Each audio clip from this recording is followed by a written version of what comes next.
Hello. Hello. Welcome to Needles at the Ready. I'm Kevin. I'm Ray. Today is Saturday, September 3rd. It is September 2022. I'm a little nervous that our microphone is... we didn't test it. That's right.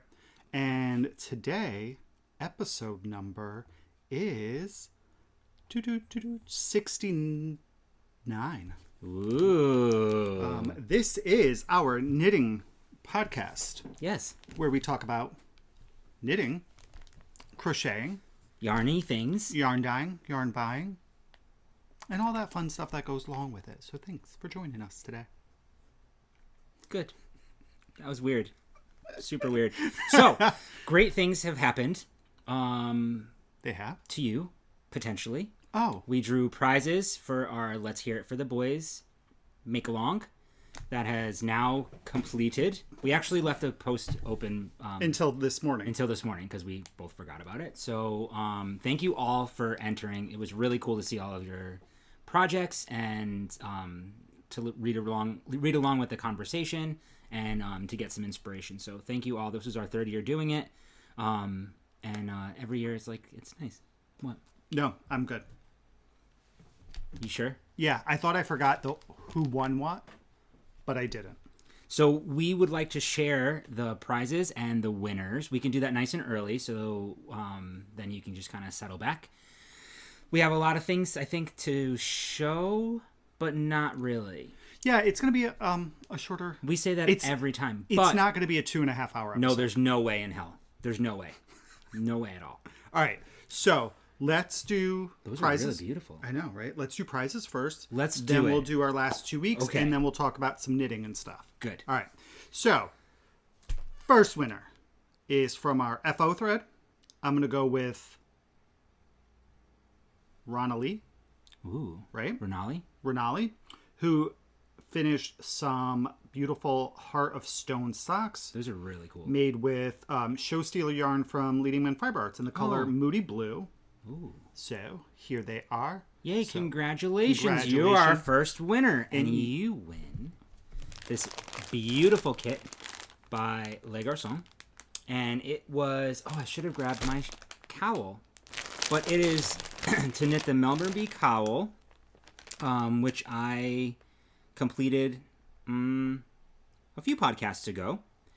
And I don't want to move that. I just want to open it.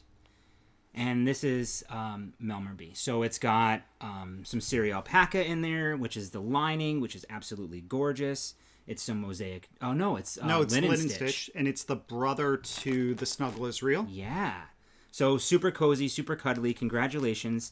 All the winners, please get in contact with us via email. I think is a little bit easier for us to kind of control that and just put Let's Hear It for the Boys winner. And then we will ship out your prize. So send us your address and your real names. And yeah, good times. So congratulations. That's fun. Yay. And next up is from our chatter thread. This is... Oops. Winner there is... Ooh. I'm going to say Aliboo, right? Aliboo. Aliboo? Maybe. Probably saying it wrong. But congratulations. You are number 172. What is that? This is it's an early Stephen West pattern called Zoolandia. Oh. So it's a single skein. It's perfect for the single skeins of indie dyed yarn. So that's really fun that it's a single skein shawl. That is really fun. I might do that. All right. I might do that with that yarn I got last. And you're the proud recipient of some yarn by Arcane Fiberworks that I freaking love. I love it too. It's so good. That's in Heart of the Wild? Yeah, this is Heart of the Brave. Heart of the Brave. So this is fingering weight sock. It's 80/20. Oh, really? It's a really nice twist on it, too. Wow. Maybe we'll reconsider the prizes. I'm just kidding. No, I actually consider that. And a bag from Fancy Boy Designs. Whoa. Fancy. So congrats. Congratulations. That was awesome. And the last winner comes from the hashtag, which was NATRBoys 2022. The winner is Princess69_5. who was showing off some crochet project here. Love the crochet. This is the Hugs and Kisses blanket. Aww. And they were knitting it for their great nephew. using some Lion Brand Medalla. Nice. We have a couple of And skins Sasquatch is the colorway. Ooh. So you are the proud recipient of this beautiful fingering weight yarn from Twisted Ambition Yarn. Yay. So too, guys, if you don't like, or if like fingering weight isn't your jam, definitely let us know and we can see if we have something else that we can substitute it for. Yeah, definitely. Because we don't want to send you something that you're not going to use. That's a great point. So if it's something you're not, you don't think you'll use, let us know and we'll see if we can substitute it for something else. Yes. So, congratulations to the winners. And I may have to sneeze. Mm-hmm.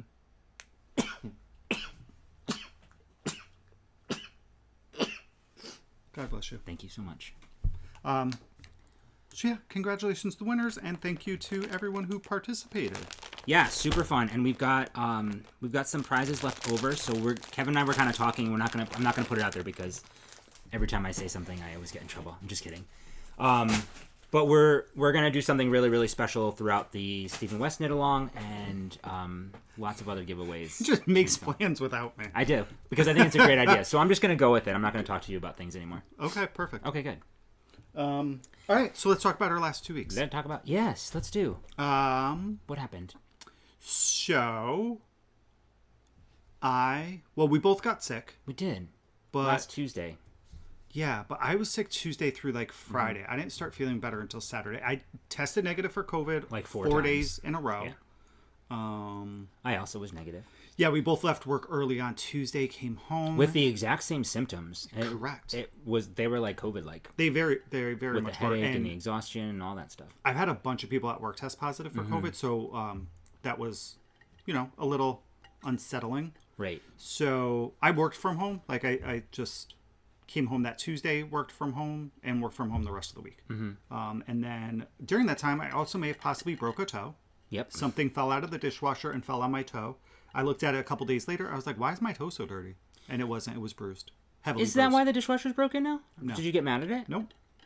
So our dishwasher broke. Yes. Has no power. No, we have to replace it. Yeah. Or repair it. But the repair's like $400. So right. At that point, it almost makes sense to replace it. I know. So we have to make that decision. Tarquin went to the groomer. He did. On Thursday. So he's fresh. He's sleeping. He's all fresh and cute. Yep. If he wakes up, we'll try to grab him. We'll try to grab him. But I know a lot of you want to see Tarquin during the podcast, but he sleeps during the podcast, and That's we do why that. We do that on purpose. Yes. Yeah, to get him nice and tired. Correct. But you can follow us on Instagram. We post pictures of Tarquin all the time. If he does, what? No, please continue. No, you were going to say something. I was going to say, I don't know that I post a ton of pictures of him. Actually. I know, now that I said that, I don't know how many. When's the last time but you there posted a picture of him? I don't know.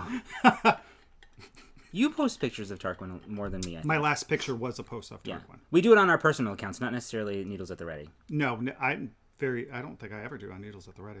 Yeah. I try to keep that strictly like yarn stuff. Strictly business. Oh, look at all those pictures. There's one. Yep. When's that from? How do I tell? 2021, November. November 14th. It's almost been a year. There he is, sleeps. Isn't he cute? That's probably after a haircut, too. That looks like a fresh Yeah, he looks too. fresh. Totally. What else do we do? Work? Yeah. And then we met the dog sitter. Good job. So for those of you who are following along, you know that Tarquin, we are a little apprehensive about going anywhere and like leaving for extended periods of time with Tarquin. We've never boarded him.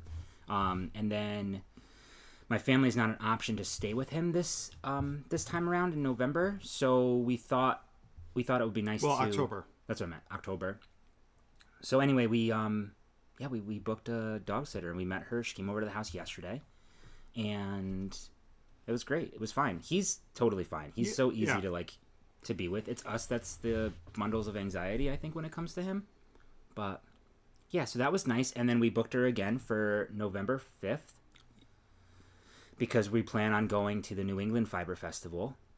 Just for a day. Mm-hmm. So that Saturday. Yeah, we thought it would be nice to not have to rush because it is an hour and a half drive there and back, like an hour and a half there, hour and a half back. Yep. So if we're there for a full day and we don't have to rush to get home. No. We can, stop and have dinner on the way home. So we could actually kind of enjoy the day and not stress out about it. So we did that. So that's fantastic. Yeah, so it'll open up a lot of doors for us, I think. Yeah, for us to take all the vacations that we planned. Yeah, for sure. What? My twists? I'm going to talk about this because now I just had an idea. Okay. Okay. And I think that's kind of been the 2 weeks. There hasn't been much else, right? It's typical stuff. It's still been kind of warm. It's been cool. The coolness has been nice. It has been. But Ray likes to think that it's like exceptionally cool out. It's so it was like 72 yesterday. He's like, "Ooh, it's chilly." We took the dog for a walk and he wore a sweatshirt. Well, we weren't in the sun and I didn't know the exact temperature. I just went by feeling. And I had worn a zip-up sweatshirt to take him for a WLK earlier in the day, and it was like 60. And the sun wasn't shining. Such a difference in temperature, though. Well, when the sun's not beating down on your brow. So, yeah.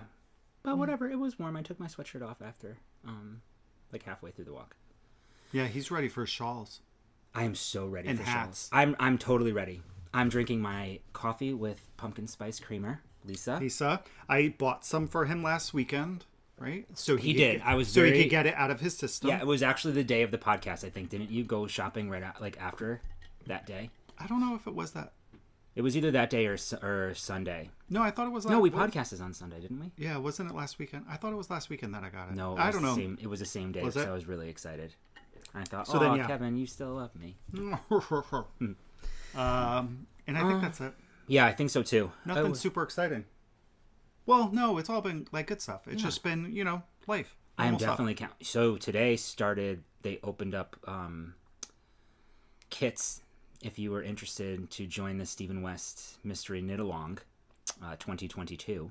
He released some information about it. It's twists and turns. So we're obviously anticipating cables and things because that's one of the notions that you need is a cable needle. Although he might do something a little different with the cable needle. I'm not quite sure. So we released some kits. There was a comment on the last podcast that had said, I think one of you were going to buy a kit, but I'm not going to share who bought a kit. So one of us did buy a kit. It was me. So I bought a kit and I got on. I was really, really excited. I'm super excited about the yarn that I got. I'm not going to tell you which one I got. I'll show it when it comes in, which will be a couple of weeks. But I'm super excited. I think it's totally within my the range of colors that I like to wear. It does have. I was looking beautiful palettes this year, like really good collections that he's put together. A lot of them are really fall-y, and that spoke to me a lot this year, like the golds and browns and reds and orange and things like that. So I was leaning towards those, and the one that I chose, I think, is a really nice. It is a really nice hint of that. That was, like I said, that was in my top 3 choices. If I had picked one, I think I'm going to try to dye.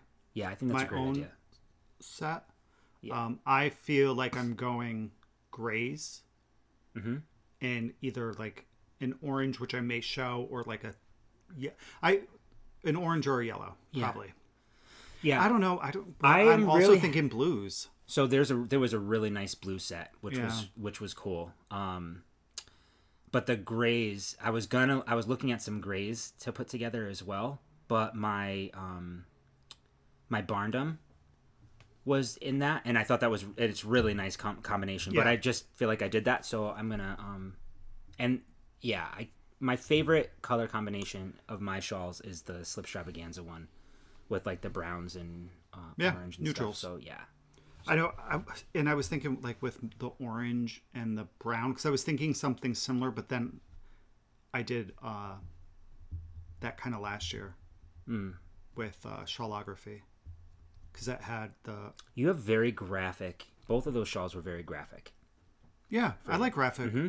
Yeah, you did a great job putting those colors together. So, you really did. Yeah, I have to think about it. I don't know. I may not dye it myself. I may end up buying from somebody. I'm not quite sure. Yeah. So I'm sure you've all heard. If you haven't, hopefully you'll join us for the Mystery Knit Along. That's a good because it's part of our our Stephen West knit along, Westies Unite, that we are doing with Michael from Piece for Piece Crafting.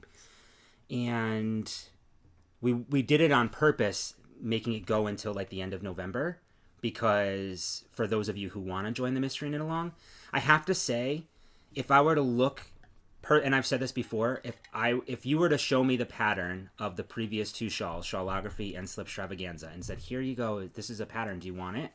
I'd be like, oh my gosh, no, there's no way in hell that I'd be able to do that. But breaking it apart into clues and like section by section, you don't really know what you're doing, and I know that gives people some stress. Yeah. But it pushed me out of my comfort zone to try things that I've never tried before, and just to kind of chill out and do it. And all of the clues have videos, and you just follow along step by step. It's super easy, and like by the end of it, at least for me, I was super proud of what I did. Yeah, and you learn new skills. Yeah. You definitely learn some new skills, which is fun as an editor. For me, I find there's always kind of like a time for a really comfort knit with just maybe some stockinette or some garter. Yeah. But then there's some times where it's really nice to have something that's maybe a little challenging or a little, it makes you think a little bit. Yeah. And it's fun seeing all the colors play together yeah. and how he puts them together. So anyway, if you're interested, check it out. He's got a lot of videos talking about color combinations and some information. My favorite part are the fake phone calls. I just saw that for the first time. Oh my God. The best Hilarious. The best ones were Carl from Shawlography. Well, he just did Carl now. Yeah, it was so funny. The Carl phone calls from Shawlography, I remember like laughing hysterically. They're so good. We'll link his channel down below, and you can kind of see. I mean, we don't just type in Stephen West. Well, okay, for sure. Yeah, totally. Pulls up. But sometimes it's easy when people scroll just to hit a link and it'll take them there. So I think that's it. I think that's life, right? Sure. Life's been great. Oh, well, we should talk about the our Westies Unite that we're hosting with Michael from Piece for Piece. So that runs to the end of November. We have a hashtag, which is NATR Piece, PEACE. Yo, so many of you are posting with that hashtag. It's incredible. And we have, Michael has some threads in his Ravelry group. We have an FO and a chatter thread as well. Yes. So. Hey, look, here's Michael. There he is. Hi, Michael. I love those socks. Those are the Earth socks, the unique or whatever. Oh, that's beautiful. So yeah, definitely, I'm trying to think. Oh, somebody had asked Michael, not Michael from Piece for Piece, Michael that we know had asked about Stephen West's new sock pattern, if that could be entered. Absolutely. Totally. Any of his hat patterns, sweaters, shawls, blankets, whatever it is, any Stephen West pattern, doesn't matter. If you decide that you want to try to turn it into crochet, because somebody mentioned that, feel free to do so. But yeah, follow this hashtag. It's really neat. You know, people posting like their look how pretty that is. Yeah, it's just a fun inspiration. That's for the Westies Unite. Oh, those are going to be gorgeous together. So anyway, it's a lot of fun. We hope you join us. All right. Okay. Let's jump into some knitting. I have 2 whips. I have 3 finished objects. Only one of them is knitting. I have 3 works in progress. 2 of those are knitting, and 1 of those is crochet. Okay. And a partridge in a pear tree. I'm just going to sit here and chillax. Okay. You want to see what I... You know what I should do? I should go get some of my other Stephen West FOs that I haven't shown. I thought we were going to try not to have this as a 2.5-hour episode. Okay, guys, you ready? This is really cute. I think this is really, really adorable. But I have to do some... I'm going to do some tweaks. What? Isn't this so cute? Yeah. So this is pumpkin crochet hat.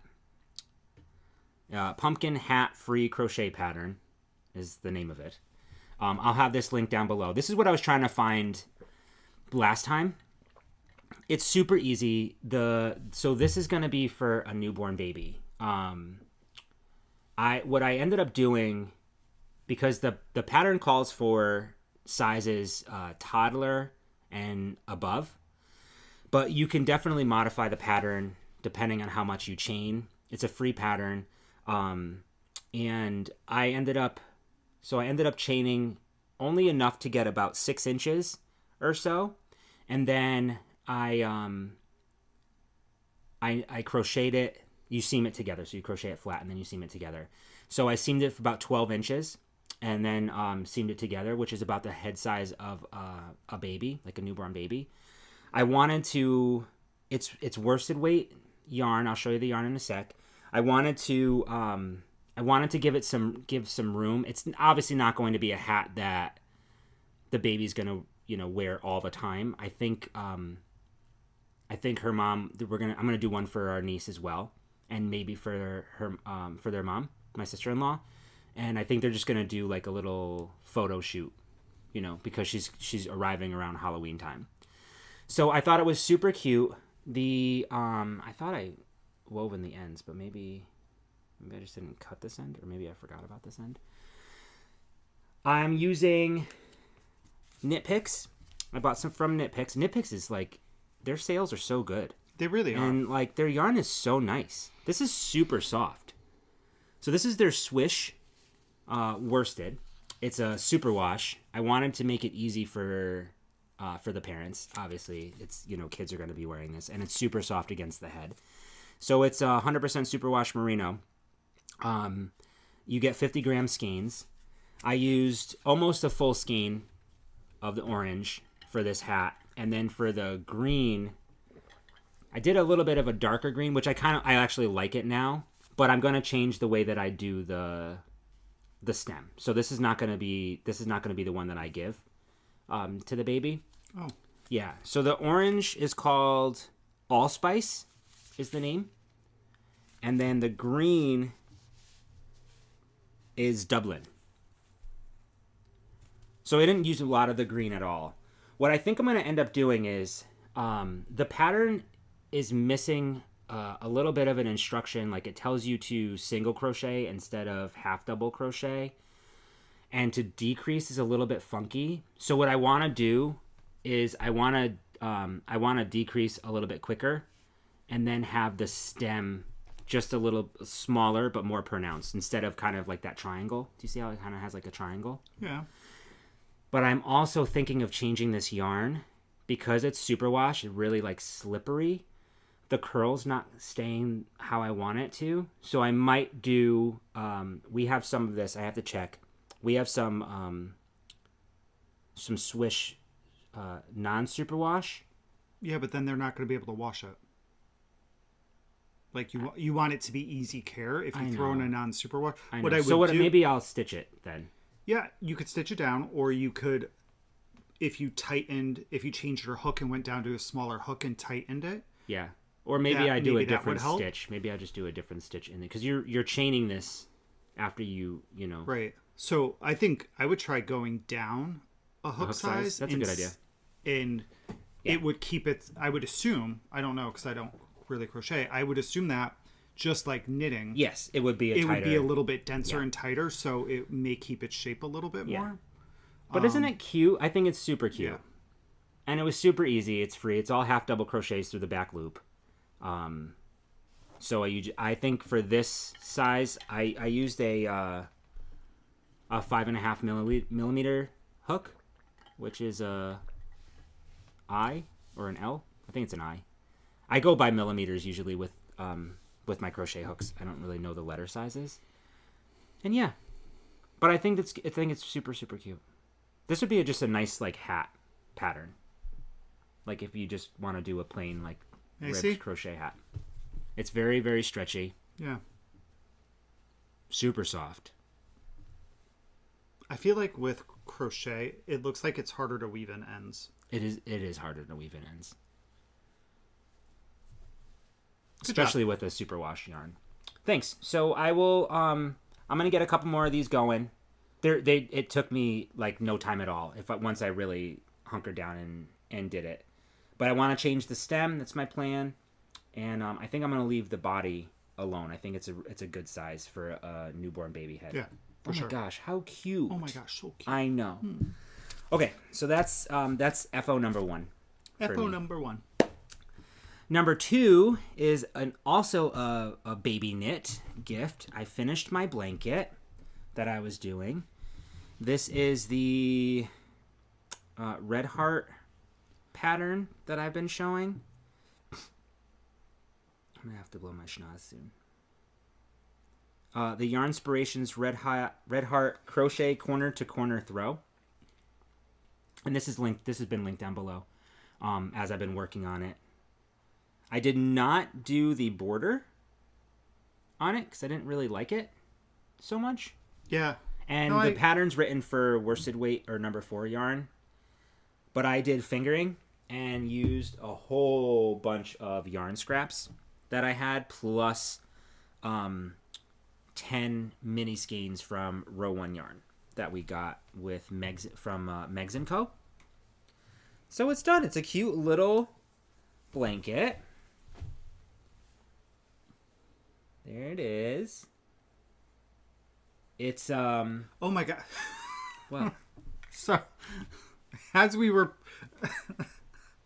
moving it, I could see this line going across the screen, and I'm like, oh my god, what is happening to the iPad right now? It was the lines from the bookcase that I could see through the blanket. Through the blanket. I had no idea what was happening. So I love that it's fingering weight because it makes it a lot drapier. One of the things about crochet that I sometimes struggle with is the density of the fabric. Yeah, I agree. It's not as it doesn't feel as like cozy and drapey. Like I like a drapier thing. I feel like with crocheting, your hook size is much more important than in like knitting. Yeah, you really have to find the right hook size to make something not as dense. You have to be careful though with hook size, at least for me, and especially with like plied yarn, because sometimes with a smaller hook, it's easy to go in between the plies of the yarn and not grab the whole stitch. I can't crochet without looking. Some of you people, I've watched videos, and you guys, I'm like, holy cow! I know. I love watching people knit too, and seeing people who knit really fast, like Maddie from I know. We Share Needles. Like she's freaking knitting, and it's just like a quick movement. Yes. Boop, boop, boop, boop, boop, boop. I have no idea how that happens. So I started keeping track of the colors that I was using. But then I stopped. So basically, these colors here, except this green, because I ran out of the Megs & Co. So these colors up until here, and then all of these on the end, past this little lime green, are all from Row 1, the minis. Are you, really? Yeah. I thought 1, 2, 3, 4, 5. Nope. So from here, this is row 1. Thank you. I did 5. You're right. And then all of these are scraps. Yeah. That we had leftover projects. So that's it. It's a small little, it could be a lap blanket. No, or that's a a baby great blanket. I think it's a good size. So and it's so soft. Did you? So you didn't do a certain number of rows. You just went by. Well, until I got to, I did start doing 4 rows for my stripes. Okay. Here, because they were getting a lot longer and I had a lot more left over. I couldn't do it with the 10 gram minis because it's, as you get longer, I wanted them to have like more blocky. Yeah. So you can see down here when I switched, each section is a little bit smaller and smaller. Right. And then I decided that this was my last skein of yarn from Megs & Co. And then I said, okay, I'm just going to kind of mirror that a little bit and copy the thickness of that stripe throughout the rest. But I love how the colors just kind of play together, and it was just completely random. Yeah. I didn't choose anything, specific. And hopefully she'll love it. I love it. I think it's really, really cool. I would love to do a large one like this. It was a super easy pattern to follow. The decreases were really, really easy. The pattern, if you were to look at the pattern and download it from the website, the written instructions are they seem a little bit complicated to me. But Bella Coco, who is one of my favorite crochet tutorial YouTube people, I'll have her channel linked down below as well. But she does a whole tutorial on this pattern. Exactly. She uses thicker yarn, but the fun thing about this is that you can just go. Like, you don't really have to worry about counting and being like, okay, well, now I did 64 of those little squares in there. You just keep going. Very nice. Good job. Thanks. So that's that. Those are my 2 crochet FOs. Super fun. And they're both for the baby.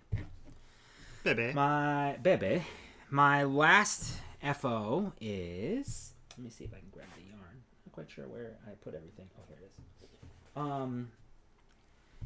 is. Is the Harlow Worsted by Andrea Mowry. I showed this last time. And this is now the second one, I think, that I've knit. Mm-hmm. And the whole point of this was to use the yarn. I'm sure you've all have probably seen this, but this is brioche. This is the Harlow Worsted by Andrea Mowry. I wanted to use the tones, the Brooklyn Tweed tones. So I thought it was neat to be able to use the same color, but in a high tone and a low tone, or the undertone and overtone. So I don't... Oh, here they are. So this is Brooklyn Tweed tones. The colorway is vacay. And the overtone is the darker of the two. Colorway is vacay in your Apple Music library. You can ask me to play a radio station. No thanks. Can you imagine? Can somebody create a playlist called Colorway? There probably is already one. And then this is the vacay undertone. So I thought they would play really, really nicely together. And the Harlow Worsted is a really simple brioche pattern. There's a little bit of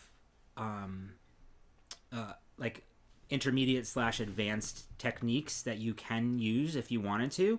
Like the cast on is a 2-color tubular cast on, but Andrea Mowry gives a really good tutorial for it. So this is it. This is the Harlow Worsted.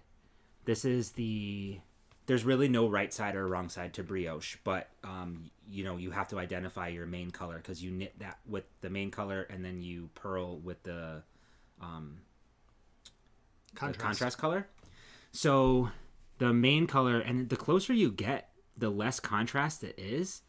But I feel like you can see the contrast the farther away that you can see it a little bit there. Interesting. Yeah. So the main color that I used was the overtone. No, yes, and then the contrast was the undertone, or is that called undertone? Yes. It fits really well. Some of the... Oh, there's that mistake. I have to get a little tag. Remember we showed this last time? Mm-hmm. So just imagine that there's a fun tag, but I'll turn it around so you guys don't get upset.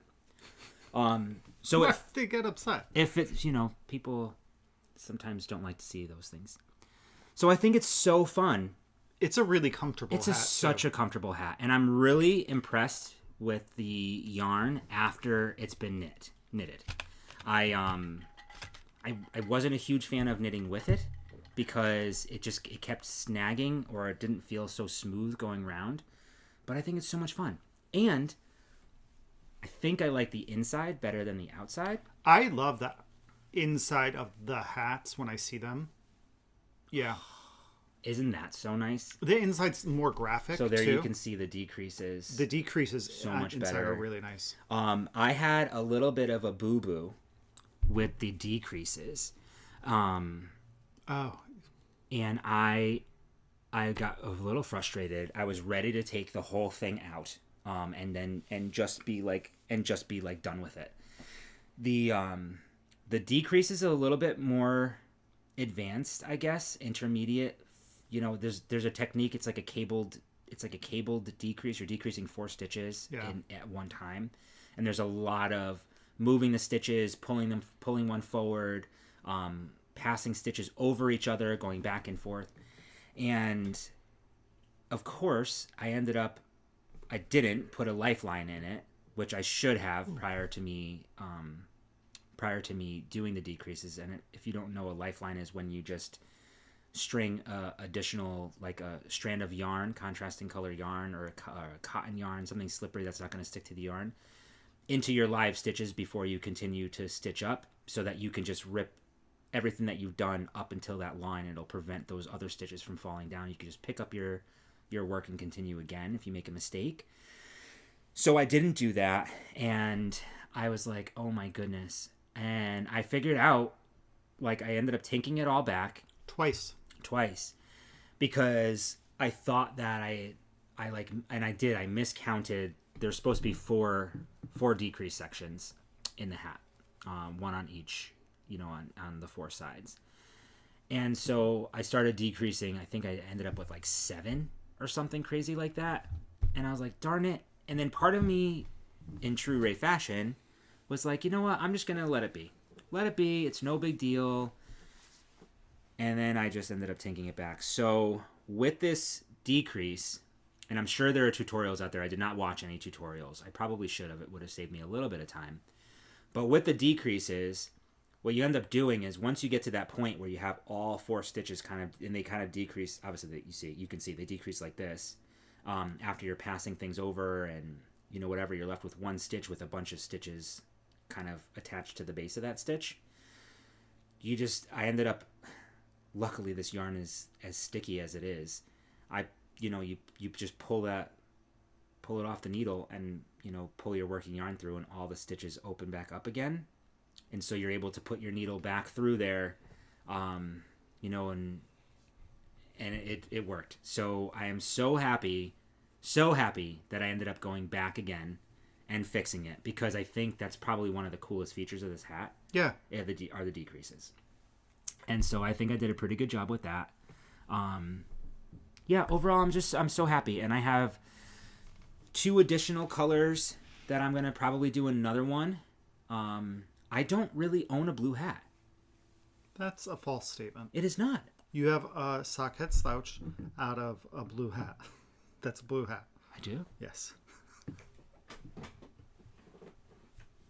I don't have a blue Harlow Worsted. Now I do. The other colors that I'm gonna do next.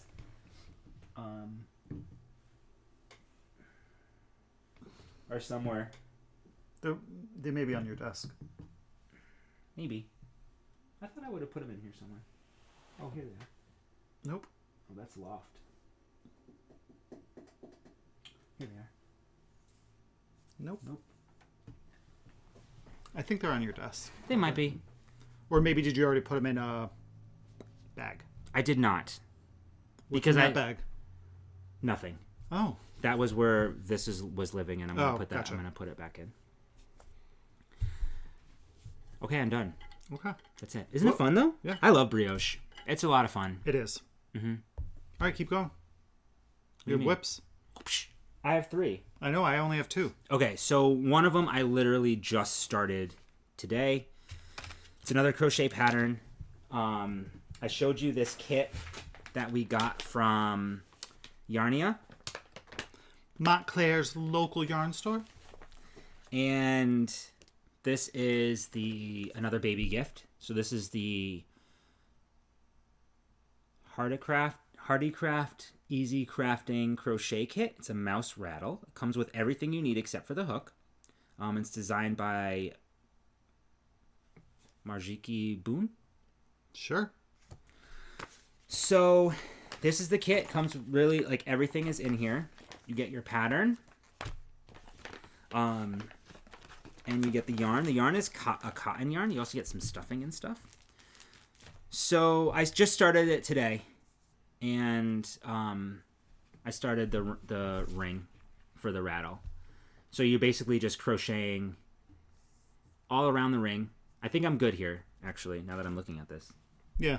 Yeah. So I'm going to stop here. I'll bind this off. I'll weave all these ends in. And then I believe you knit the mouse's head with the rattle insert, which comes in the kit separately. And then you attach it afterwards. Okay.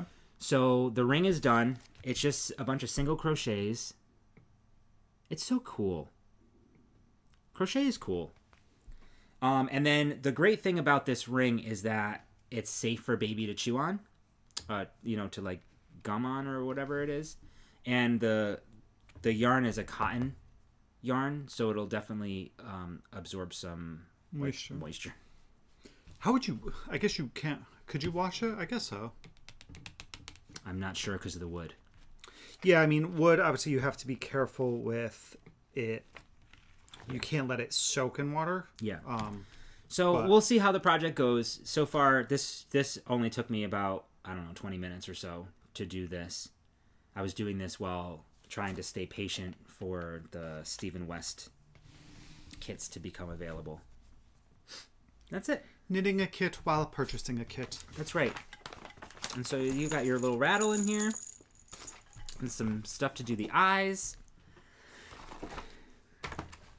Oh, and I'm using a 2.5 millimeter crochet hook by Clover. It says 4/0. It doesn't have a letter. So I don't know if that's the American size or not, but it's a 2.5 millimeter. And these are the Clover Amore kits. Yeah. Good job. Here. Thanks. And I got to put this in a bag. Hey, Bugs. Hi, Pumpkin. All right. I'm going to go blow my schnapps. Okay. So, my first whip, living in my Le Garçon hide and hammer bag, which I love. So, you guys have seen this. This is my Lava Lake Shawl by Stephen West. I am knitting this out of Ching fiber. I bought the kit as a pre-order from Stephen and Penelope. It is called the Lush Landscape Kit.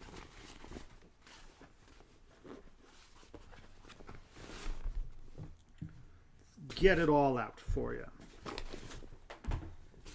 I'm super excited for you because this is a really, really neat shawl. You did a really good job with it. Thanks. All right.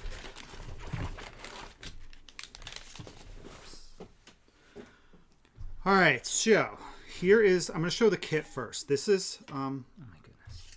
Mess up the kit.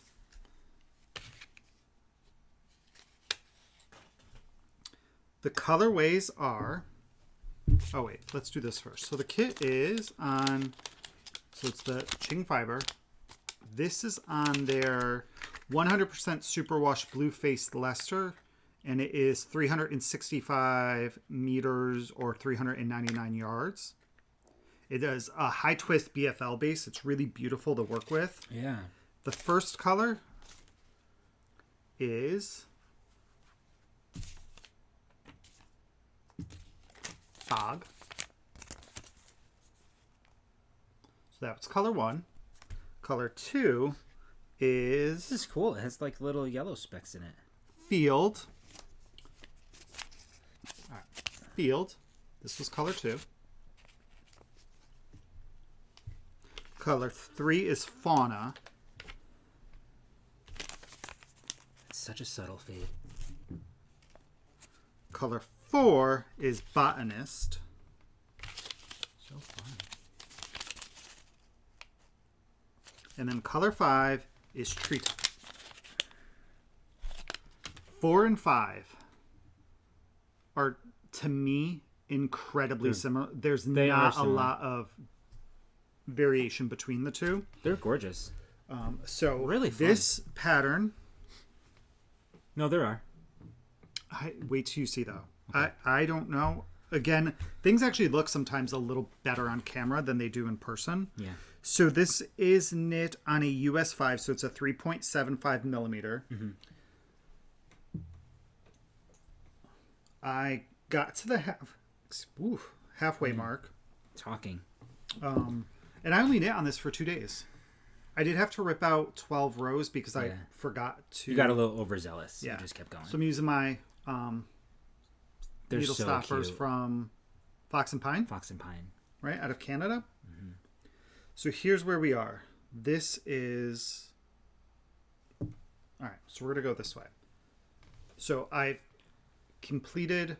This is the midway point. Oh, this color is gorgeous. But you can't tell that 4 and 5 are faded together. This, to me, This whole section looks like it's the same color. Right?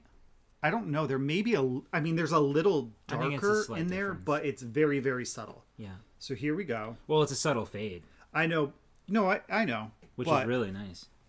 I'm still super happy with the color choice. For sure. I wish that the fifth color was just a little bit darker and a little more noticeable. No, it is. You can see it there. You can see it like here kind of splitting a little bit. Yeah, I mean, maybe once the second half of this is done, it may be a little more noticeable, but it's not as much of a difference as I thought. Well, here either. No, I think the middle section there is very different. Well, look at this is shadow. Do you see that? Oh, just that one stripe you mean? Yeah. Oh, I see. That's a huge difference in color to me. Well, I don't know. It's like absolutely gorgeous. No, I love it. Don't get me wrong. I just wish that there was a little more contrast. What's the name of the kit this kit? So again? this is called the Lush Landscape. This is they still have it there. Right now there's a pre-sale for it. The kits would be shipped after December 24th. Oh. I did a pre-order. Did you show this? Yeah. Oh. So yeah, this I think is a fantastic beginner shawl pattern. Really? You only need to know how to knit, purl, yarn over, and knit two together. And that's it. And you have stitch markers here, which keep track of your sections. Yeah, so even like this, you can see it's just slightly darker, but not as much. I kind of wish that these lighter bits of the brown, or like this beige in here, like right here, that if that was all dark green, I think it would be a little bit like here too, a little more noticeable. But whatever, it's a beautiful yarn to work with. Yeah. It's going to be a fantastic shawl. It'll be one that I wear often. I'm kind of jelly. And yeah, I actually thought about. You know which one? I love this one. This one's one of my favorites. Yeah, I love that one too. I don't know, and this one too. They're all beautiful. They're absolutely gorgeous. Yeah, it's a beautiful yarn to work with. The drape on this is really nice. It's got a nice halo. It's got a crispiness to it too. Mm-hmm. But it's not stiff. No, it's not stiff. There's definitely some crispiness. But I can't wait to see what it's going to feel like once it's blocked. Yeah. Oh, because it's BFL. So BFL feels a little bit different than a merino. Correct. Yeah, this is a really good shawl pattern. It's great TV knitting. I would say, it's mindless, but it's not, because you do have to kind of pay attention for your stitch markers. But other than that, you really don't. Just go to town. Yeah, it's a fun knit. I really enjoy knitting it, and it knits up like nobody's business. It knits up so quickly. So last time you guys saw this, I was here. Yeah. Right?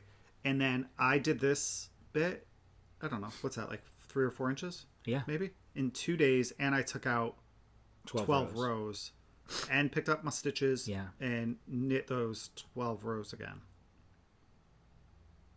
Yeah. Nice. So, fun shawl. Give it a shot. I thought about trying to put a kit together of my own of this, because I really do like the yarn. But I think do a kit for me. Well, I was going to say for the MCal, but I really think I want to go more solid colors than speckly colors for the MCal. Yeah. So with this one, I think I'm on pace to have that done for Rhinebeck. Yeah. So I think you are too. That is that. Lovely. You want me to go? Yeah, you're next. Okay. So I have been working on my shawl that I am determined now to finish. And I will finish probably by the next podcast. Oh, look at you go. fancy pants. Because I'm not going to use... Oh my gosh, I'm in the middle of a row. Bummer. Yep. Shoot. Do you want to talk more?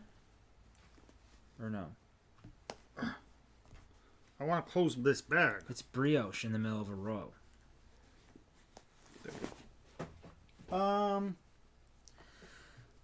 So this is the Brioche Adventure Wrap by Jonathan Tallow. No, I wouldn't even try to finish this. Don't worry about it. Don't worry about it. All right. So my next one, again, you guys have seen this a ton of times. This is living in my Naughty Knitting Sacks circuit board bag with the Dirty Birdie skeletons on the inside. They're not dirty birdies. No. They're just hugging. This is American Idol. Well, I'm almost done if you want to wait. Nope. So this is my Once in Floral by Maxim Sear, who I'm also Michael over at Piece for Pieces knitting it, and we've copied each other. Yeah. So here we are. Once in Floral. It is a fingering weight colorwork sweater. My main color is called Stargazer. It is from Primrose Express. This is on their house base. So it is a 2-ply fingering weight. It is 50% merino and 50% Shetland. And it's 400 yards. I got this at Rhinebeck last year specifically for this sweater. If you guys had seen several episodes ago when I first cast it on, I had used some Spin Cycle and some undyed yak. And I ripped it out and started again. And for my color work, I used Brooklyn Tweed Loft. This is the color Wood Smoke. And I'm so happy with their the color choices. 50-gram skeins. So I still have some of the Wood Smoke left. And then for my flowers, I used Brooklyn Tweed Loft in Hayloft that I had in a hat. I took out the hat, wound it up again, and used this. And I still have a good chunk left over. Yeah.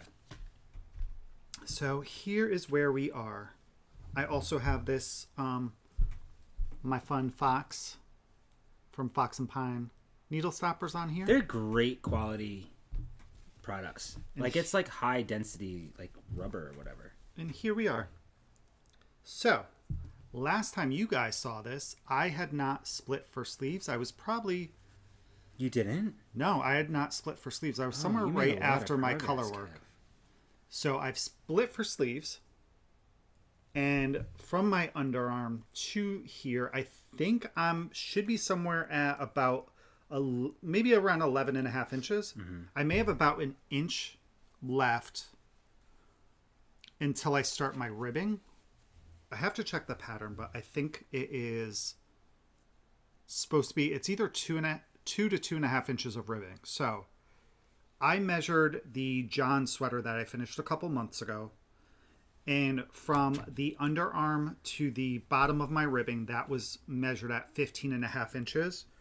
And I like the way that it fits. Actually, on the shorts that I'm wearing now, it went right above the pocket of my shorts. And that's kind of where I want this one to hit as well. So, oh my God, what an amazing color choice. Thank you.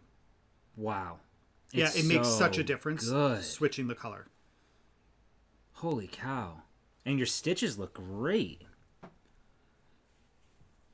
So, wow. And what I did, it's actually funny. So Stephen West just did the same thing in his video, talking about taking a picture and changing it to black and white. Yeah. That's what I really did to make the decision to do this. Is I took the picture of my color work with the Spin Cycle, and there was just no contrast at all. And then I took a color of these two yarns together next to each other, and there was a lot of contrast. Mm-hmm. So I'm really just super pleased with the decision. I can't wait to have this complete. I'm going to go out on a limb and say it will be done by the next podcast. Look at us making promises that we probably can't keep. I know.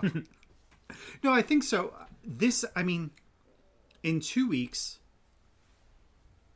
I was able to knit 11... that's a poop ton, Kev. Yeah, it's a ton, and it's just under... So it's just under 300 stitches on my needles. Right. I know that I decrease just a little bit one round before I start my ribbing. The ribbing will take obviously a really, really long time to do. No, it didn't take too long for me. 2.5 inches of ribbing and a 1x1 You'll be just fine. No, I know. It'll probably be a day. A day's worth of knitting. But I think the sleeves are going to fly by. Yeah. I was trying to think of this. And again, I like to trick myself into thinking things are going to go quickly. So when I'm thinking of the sleeves, I believe there's just under 100 stitches. I'm like, oh, a sock's only, 64 or 72 stitches. That goes by super quick. And a sock when I knit a sock from cuff to toe, if I don't do the heel, that's about 14 inches. If I do 7-inch leg, probably about a 7-inch. So that's probably going to be about the same length as my sleeve. Maybe just a little bit longer on the sleeve. It'll be like knitting a sock. Totally. A sock tube. Oh, and the decreases will decrease pretty quickly. So I think I'm fine. I think you'll be just fine. So my intention is to have this done by the next podcast. This way I can have it ready for Rhinebeck, and I'll have potentially 3 sweaters that I could take to Rhinebeck with me. And that's fingering weight. So depending on the weather, you can wear shorts and that sweater would look amazing. Wearing the hell out of the sweater. This is my Saturday sweater. Shorts, if I need to, with this is absolutely Saturday sweater. So good. My plan is Saturday sweater. My shawl will probably be my Sunday shawl. Okay. And then my Friday shawl for woolen folk will probably be Slipstravaganza because it's just a beautiful But shawl. don't forget, you also have I have my John sweater to take. Sweater. So that could be... So I was thinking Friday night. We could always do I was going to say costume change. We could always do Well, you costume changed 5 times on Saturday last year. Because I love to wear all my knits. Oh my god, you so do. So some of you have... I knew you were just... We have some new subscribers and people who probably don't know, but Kevin and I have been together for 20 years. It's a long time. Too long. I'm just kidding. So some people may not understand. I promise you, if you ever feel like we are hard on each other or rude on purpose or hurtful, we're not. We're not. We have such a fun relationship. What you see on the podcast is how we are in real life. We're sarcastic to each other, but we love each other so much. But you've been together for so long that it's just, we're like an old married couple. So I just wanted to put that out there. So if you don't know, what's this? Oh, I don't feel abused by Kevin. And hopefully he doesn't feel abused by me. All right, and that's this. It's gorgeous. It really is absolutely gorgeous. I can't wait. I want to finish it and I want it to be done quickly, but I really do just enjoy the process because it's such a you're at that point where it's that mindless knit. Yeah. This shirt, this brand of shirt, I like them. They're comfortable, but they're also annoying me because they bunch up the. What is this one? This is from Stitch Fit. Is this the Algo? Oh yeah. So the fabric is cool, but it does. It sometimes fits and falls weird. Sorry. But yeah, it's a really beautiful mindless knit now. The yarn's actually really beautiful. It's really nice to knit with. And when you soak it, it fills in. Yeah. I bought I don't know if I talked about this before. I bought some color catchers. It should come in the mail today or tomorrow. Oh, okay. So when I blocked my swatches, this bled like crazy. Mm-hmm. And what I will say to now dyeing yarn, what I've realized is that something that's very saturated, the chances of it bleeding are pretty high. Yeah. I don't know. That's always been my experience. Like, we both have used knit picks. I did my Montrealer out of a very similar color. That blue bled like crazy. Well, mine, I used the same yarn for my So Basic sweater, and it was same base, same yarn company and everything, but it was a different color, but it was just as saturated, and it bled a lot. I don't know if I took a picture of it or not, but it's like a orangey, not an orangey sweater. It's like a brownish sweater. Yeah. But it was like yellow. Yeah, like, you had a yellow hint to it, and and depending too, like I'll show you. Oh, I don't have it. That's right. It's not even dry. But I had mixed some orange, yellow, red, and that gives you like a saturated orangey color. But the yellow can, and then if you mix gray in that, you could get a brown. You could get a pretty saturated brown. Mm-hmm. But the yellow is, for some reason, I've noticed yellow is a tougher color to fully absorb into yarn, so that would make sense that you would get like this little yellow it was underneath. But yeah, just so you guys know, the more saturated the color is, I think it's you have a higher chance of that color bleeding when you're working or when you're blocking your projects, especially like when you soak it in, if you use regular soap or any type of soap. Sometimes the wool wash is a little bit easier on that, but yes, you could always add a little vinegar to your water if you wanted to. Correct. Or the color catchers.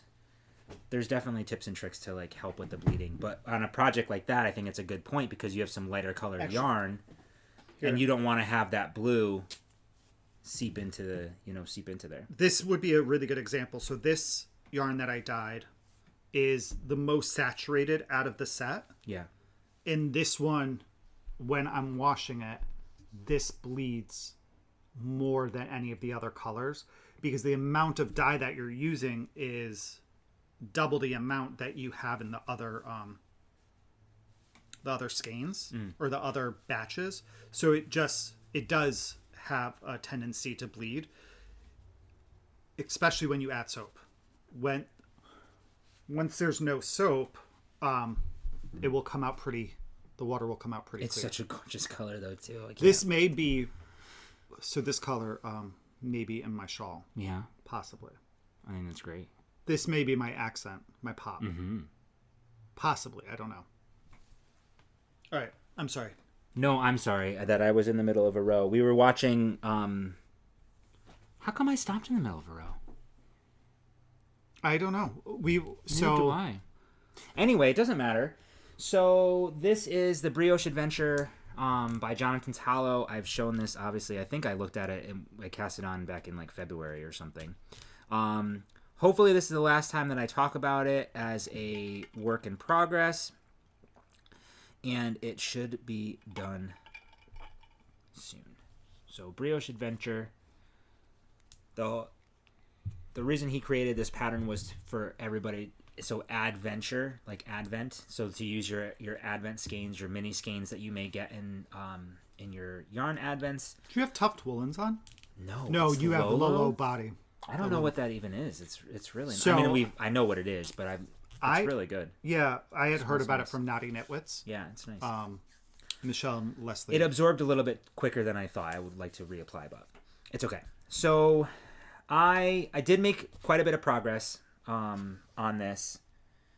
I got about 2.5 sections done, I think.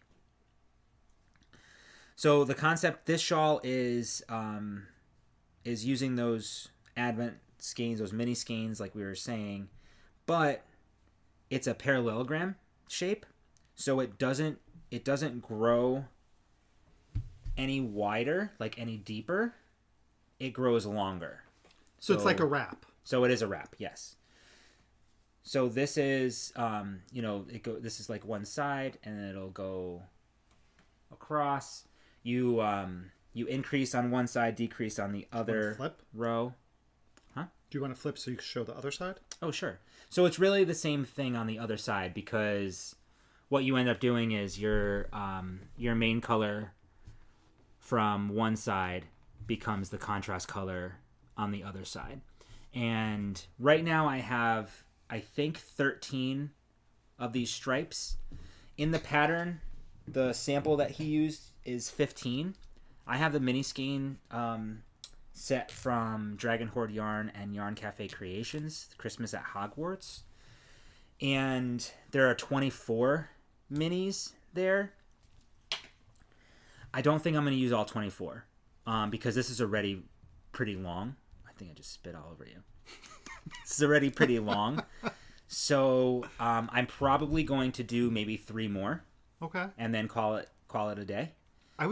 You should start the other ones with a blanket. Do another blanket and throw them in. Yeah, I might because they're really nice, but they're pretty close now in color family. Oh yeah, for sure. So it'll be a little bit. This one might be good. Let's see, the ones that I'm using right now are these two. I would use this. So I think I'm going to bring this one in. This one? Yeah. So we'll see. But the other ones are kind of, that's still... No, you have some kind... Yeah, I would go here. So, and then this might be the end of my shawl. So these two are what I'm working on now. I may add 2 or 3 more. So... Yeah, I think even... Actually, you know what? But see, here's what I've been doing though, right? So I've been alternating, like this skein is Yarn Cafe Creations and Dumbledore's Army. This skein is Dragon Horde yarn. So I've been alternating mother-daughter. Yeah. And like alternating between those, which I thought was kind of cool. That's right. To be able to do that. Nobody else would ever know that, but it was just something that I thought I would want to do in my head. So, so I would next up would need to be a Dragon Horde yarn. So these two are Dragon Horde. Okay. And this is yarn. So then that would be perfect. So then I could do... So I can do... no, I need to do one of these. So see? I would actually go this way.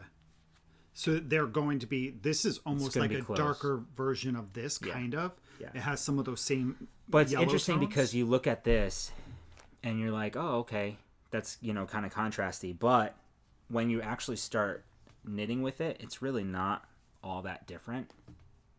No, not really. Let me see.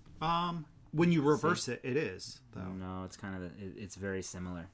Oh, maybe. Yeah, but it's okay. It doesn't matter. So anyway, I was here last time, and so I did these 2, and then I have about a half done. That's a lot of knitting up here. It is a lot because you're knitting each row twice. Absolutely. I will tell you that this is probably the squishiest, softest project. Yeah. I think that I've ever knit. And imagine what it's going to feel like once it's blocked. I know. So when I block it, I'm probably going to block it. Don't block it aggressively. I think I am. Why? So because he gives some instructions on how to do that to give it a little bit more length. Yeah. To it. So it's not going to be like super aggressive, but I want you to be able. We want to be able to kind of see some of that, and I think it'll be easier. It'll be nicer to wear across, like over my shoulders, if I wanted to. We'll see how it goes. Yeah. Well, I'm going to sneeze, I think. Bless you. What do we got going on in the house? Why are we being this way? What do we have going on in the house? Why we be this way? So that's it. That's my brioche adventure. Please keep me in your thoughts that I will be able to finish this because I don't want this to turn into a year-long project and it's almost there. So this is my primary. I was going to say, just focus on that. This has been pretty much my primary. You're off we're off for 3 days. You could probably finish that in 3 days. No. I have faith. Thanks, but I have faith. The faith. Speaking of faith, I was just looking at our bookshelf over here. Do you know how many of these books I bought that I haven't read? Wow. Okay. Yes, you have. Nope, I haven't read. Down here, I haven't read Book of Fate. I haven't read... What's Book of Fate? Where is that? It's over here by Brad Mertzer. Did I read it? Maybe I read it. No. I haven't read The Shadow of What Was Lost. I have not read... It looks like The Fairies. I know I started that. I never finished it, though. I have not read Sorcerer of the Crown. That sounds good. Okay. Is that it? Nope, I have one more. Yeah, you have one more. Okay. I went. Sorry. I feel like I've had nothing to contribute. I've literally only knit the same. I have a hat that I knit like 3 rows on, but I didn't bring it up. But I've only been knitting on the same two projects for like 6 weeks. That's okay. And I haven't finished anything in about 2 or 3 months. Hey, Books. Don't worry about it. Hey, Boogerhead. All right. You go back to sleep. Don't worry about it. He had to reposition himself. Yes. You're very cute, though. You are. You cute? Who loves you? Okay. I couldn't not cast this on. I needed a simple knitting in the round vanilla pattern because everything else has been crochet, which I have to look at, brioche, which I have to look at. So I just needed something a little bit simple, and I ended up, I can't with this. It's the cutest freaking thing in the whole world. This is the s'mores. Oh, I can't remember what she actually called it. But this is by Ginger Snap. That it was a kit that I bought. I think it was last time I showed it. I did show it on the last podcast. Yeah, you got the last one. This is the bag, the fabric. So it's a wireframe bag, small bag. Inside are very cute, ready to camp owls. And I cast on. Oh, here. I bet it tells me here. Laugh S'more. Laugh S'more, Worry Less sock set. It's in her dust fingering base 75/25 superwash merino and nylon. It's Ginger Snap. There's the base. Here's the yarn caked up. S'mores. What was the other kit that we got like a long time ago from her? Did you knit it? No, I didn't yet. It was the cowl or something like that. The sister's cowl or shawl or whatever. So I cast on a sock. I did not finish one yet, but it's been really, really nice to knit in the round. Look at this knit up. Isn't that so good? That's a great So fall it's like color. it's so fall. It's like the toasted marshmallows, right? And then you have the browns in there. So what I ended up doing was I cast on with a twisted German cast on with the contrast color because I wasn't sure I was going to have enough to do cuffs, heels, and toes. So I just wanted a little bit of the brown on top. Yeah, it's a nice detail. Yeah, thanks. I did a 2x2 rib. This is my generic vanilla sock pattern. You can find that on Ravelry. It's all is there. And then I did that for, I think I did 15 rows of that. My leg I did 7 inches. I wanted a 7-inch leg from heel to the tip of the cuff. I did a Shadow Wraps heel on this. And I used the Shadow Wrap heel pattern socks from Denise over at Earth Tones Girl. Let me actually find the pattern. Well, I'll have this link down below. The pattern. It's pretty much like nope. Oh, Socksploration Shadow Wrap heel. But she's got instructions to knit a vanilla sock there as well. It's just this pattern really focuses a lot on the heel. And then she's got some tutorials that she adds to that and pictures and stuff. I'm also using, so this is a progress keeper that was included, but it was so freaking cute. So adorable. That I just put it on a light bulb stitch marker that kind of matches a little bit, that kind of fits the theme, and have that as my stitch marker. Because I couldn't get this little, like it was getting snagged a little bit. On the needle. So, and I wish I could have removed it because then I could use this little ring. But anyway, so this way I can still use it because it's so cute.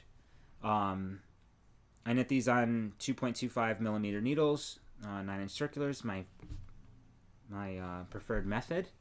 On what?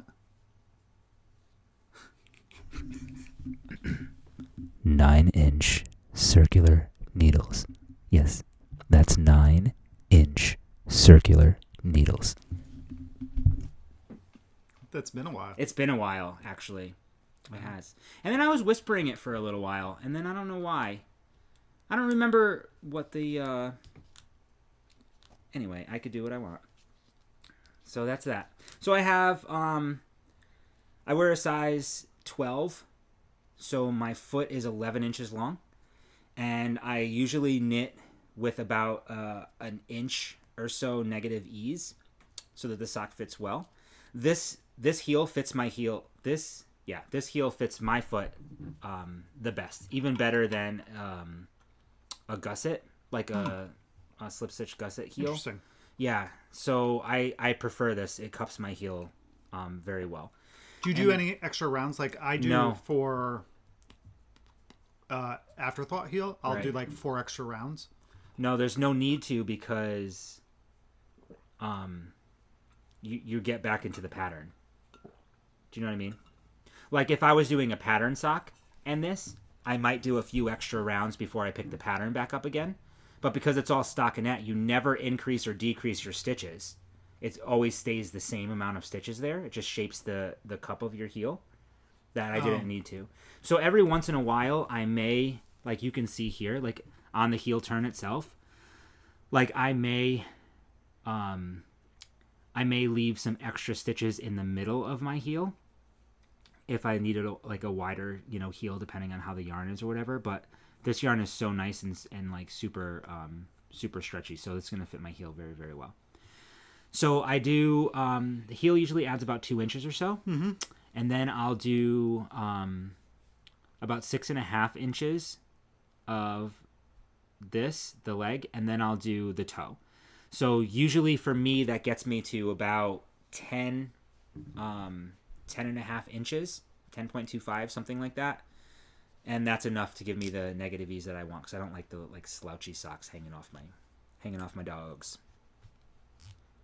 I love this. It's probably one of my favorite it's a combinations. Great color. Yeah. So I have 16 grams left over with the contrast. So that should be enough for the toe on this, and then heels, toes, and then that little bit that I did for the cuff. Did you measure it beforehand just to see if it was over 20? Sure did. And how many was it? I believe it was 20 on the nose. Oh.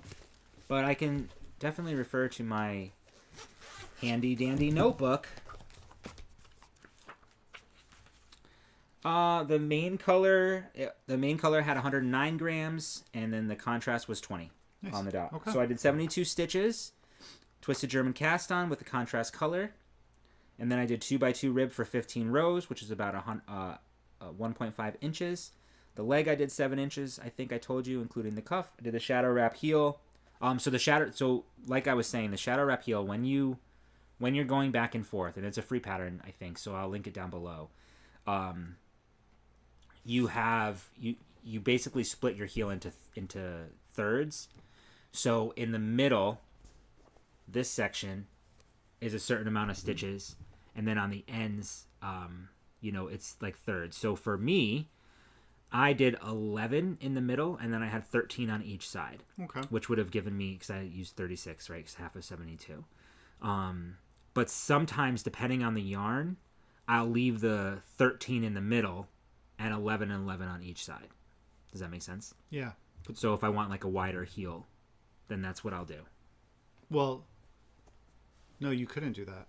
If you did 13, 11, 11, that's 22, and that's 35. Or then I'll do 14. I'll do whatever. It splits it up, but I'll do the opposite. So I'll have more in the middle, and then you can do whatever you want, obviously.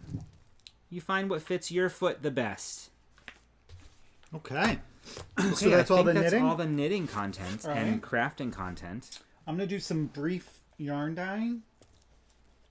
So I cannot get over how great this bag is. I think I did a pretty good job. I tried to replicate the orange. Yeah, you did. We'll say gradient. I think you guys are right. It was definitely not a fade. It's definitely a gradient. So. Oh yeah, that's a good point. I know. I'm trying to recreate it. So I think I did a pretty decent job. I will say I think some of the colors are a little more like tonal than they were last time. Like not as. I want to say maybe not as even. I don't know though. But here it is again. These are not wound, but this was the orange, right? So here's color. The darkest, then you got your like color number. So I called this 4. This was 3. This is color, the second color. And then this is the first one. So there's, very slight difference. I don't know if you could, you could see it. For sure. So this is the one that I may use in my MCal. Okay. The darker, the more saturated one. Mm-hmm. But then what I did, because I love this color, like I love all of them. I love this color a lot. So I was like, okay, well, let's play with this color again and add some gray. So then this is probably one of my favorites. It's so good. So it's really subtle. It's a lot. I will say there's a lot of white space in this one, which I don't know why I'm always concerned about. Yeah, you don't like the way I like the white I do space. like it. Yeah. So I don't know why I don't like, where I like get afraid of dyeing it. Right. But what I really love, right, is this gray has this really pretty blue undertone to it. So you get these like little almost blue bits. And then where the gray and the orange kind of hit, you get that orange turns into a really nice tan or darker brown. So then what I did, I don't have here because I dyed it yesterday, is I took the same amount of dye for this and I dyed the skeins with the orange dye stock first, took them out of the water, then I added the gray, the same gray into it, and added the yarn back. So it's a very tonal, like, I can't wait to see it dry because it has some orange and it has some brown in it. So we'll see. So I almost thought like, oh, do I use this in the MCal? But I may change it a little bit and make it get rid of some of the white.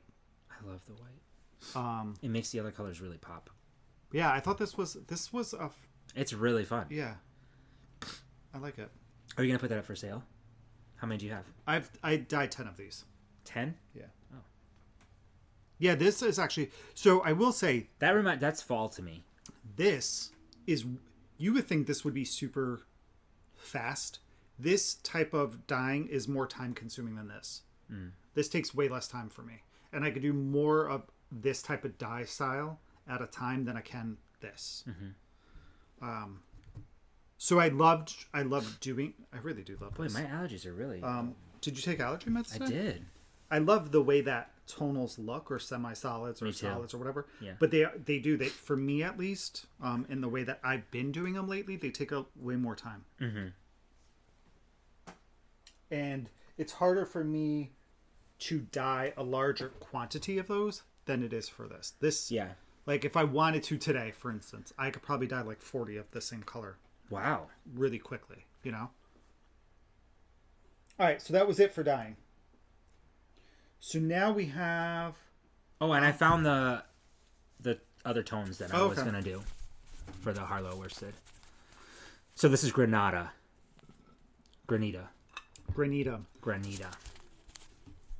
Isn't that like Italian iced dessert? Like, doesn't Giada always make the granita? No, she makes I thought that, like, isn't it something where you put it in a pan and then you use the fork and scrape gelato? it? No, that's gelato's more ice creamy. Oh yeah, I thought it was a granita. I could be wrong. I don't know. But those would be fun. Yeah, I feel like that's going to be a little more contrasty than this. Yeah, but this looks good. Yeah, I love it. It's very, very comfortable on my head. Okay, what else? All right. So we have next is just some olive post. Yeah, I have no the only acquisitions I got was the knit picks that I've already shown. I have one, but it's not really yarn related. Oh yeah, that's right. But I talked about it last week, which I forgot until I got seeing some of the comments. Yeah. So I figured I'd just talk about it. So first up, we received a delivery from Melissa, and she has opened up a new yarn store in Mena, Arkansas. Yes. It is called Rich Mountain Fiber Co. So it's on the main street there, and it's in an old bank. in the Washita Mountains. Oh, is that how you say that? Pronounced wash Washita. it. You know, I appreciate when people send like letters and they put the how to pronounce the thing right afterwards. I very much appreciate that. And she just opened. She opened in July. And it's Mina. I think that's how. Yeah, that's exactly how you said it. You did it correct. It's her yarn shop, and we'll have the website link down below. Does she have a website? Oh, she should have a website. We should probably find it. Oh, if she has one. But it's in an old bank, which is cool. So the vault is still in place and everything. So it was built over 100 years ago. That's really neat. Yeah. And she also included a coupon code for y'all because she will ship. And the code is NATR20. And it gets you 20% off your order of $100 or more. Yes. And this code is good until March. End of March. March 31st. Yes. Of 2023. 2022. Well, that would be impossible because today's so I'm assuming that should say 20. You're right. 23. So she sent over some of her favorite yarns. So we want to share this stuff with you too. Right. So this is yarn from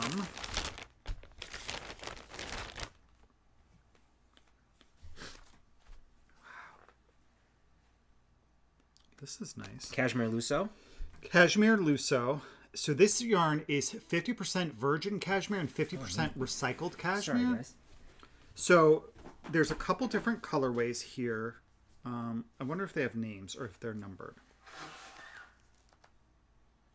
It's made in Italy. These are 50-gram balls, 225 meters.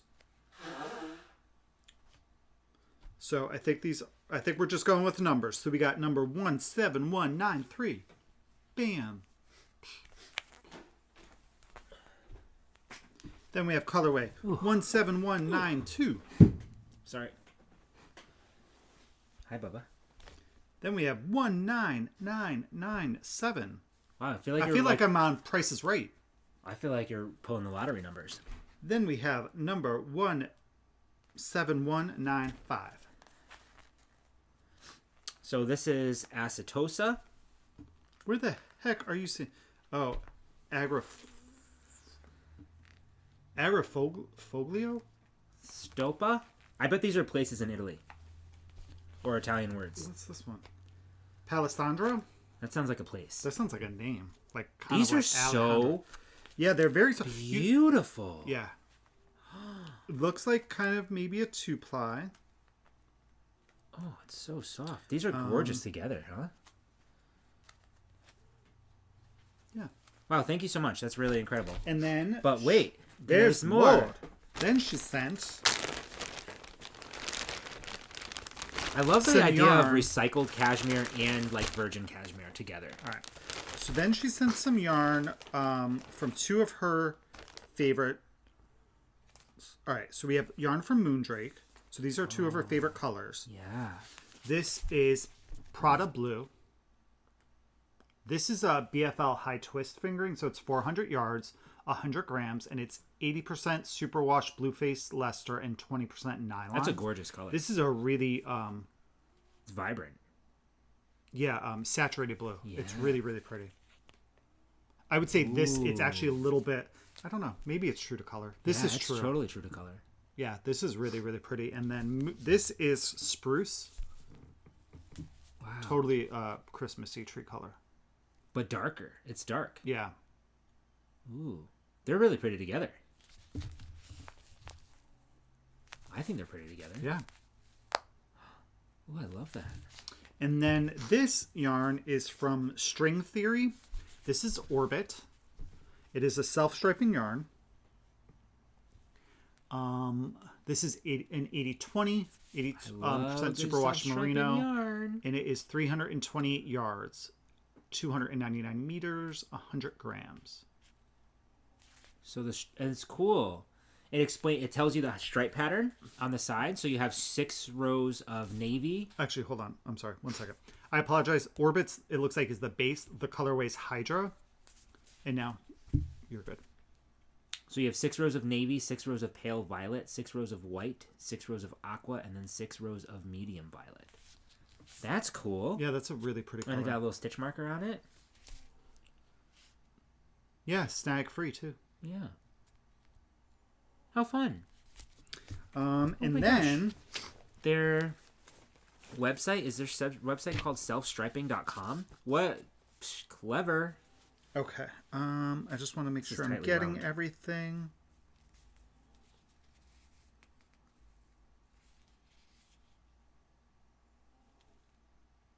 You hear Tarquin snoring? No.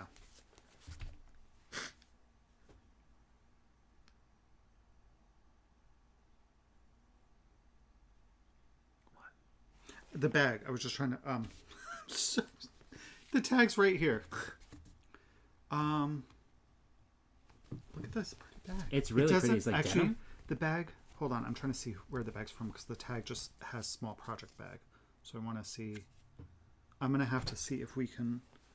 Am I missing it? Is there more?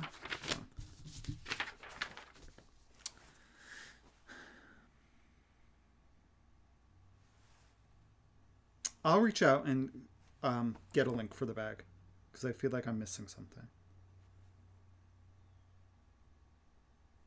But it's really cute because it's embroidered with flowers. Yeah, it's really pretty. And she tried to include stuff. She made the bag. Oh, did I miss that? And a bag that I have made. Oh. Wow. Good job. Thanks for checking for me. But this is fun. Look at the shape of it. Ooh. Right?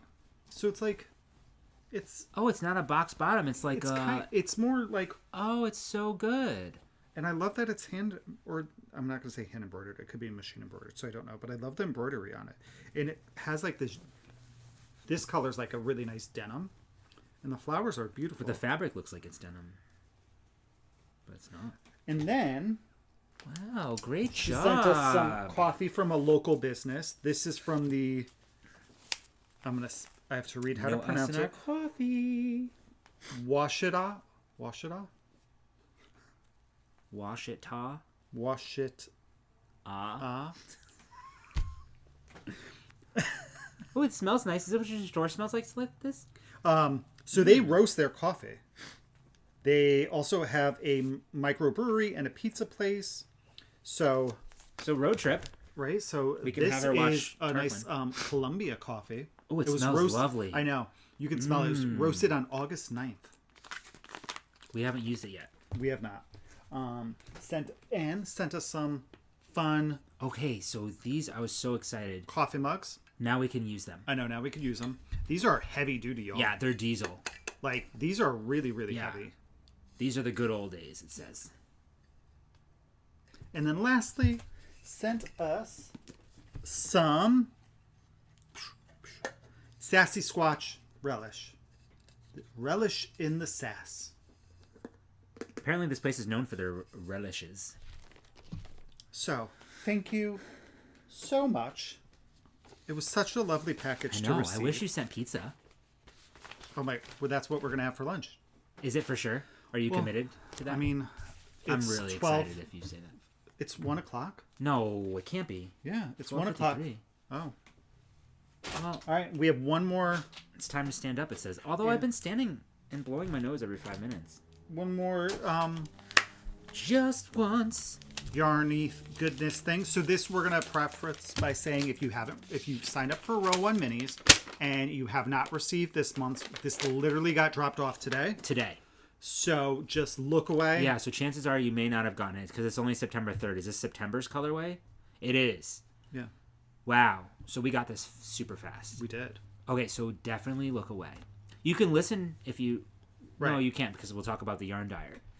So, okay, ready? 3, 2, 1, go.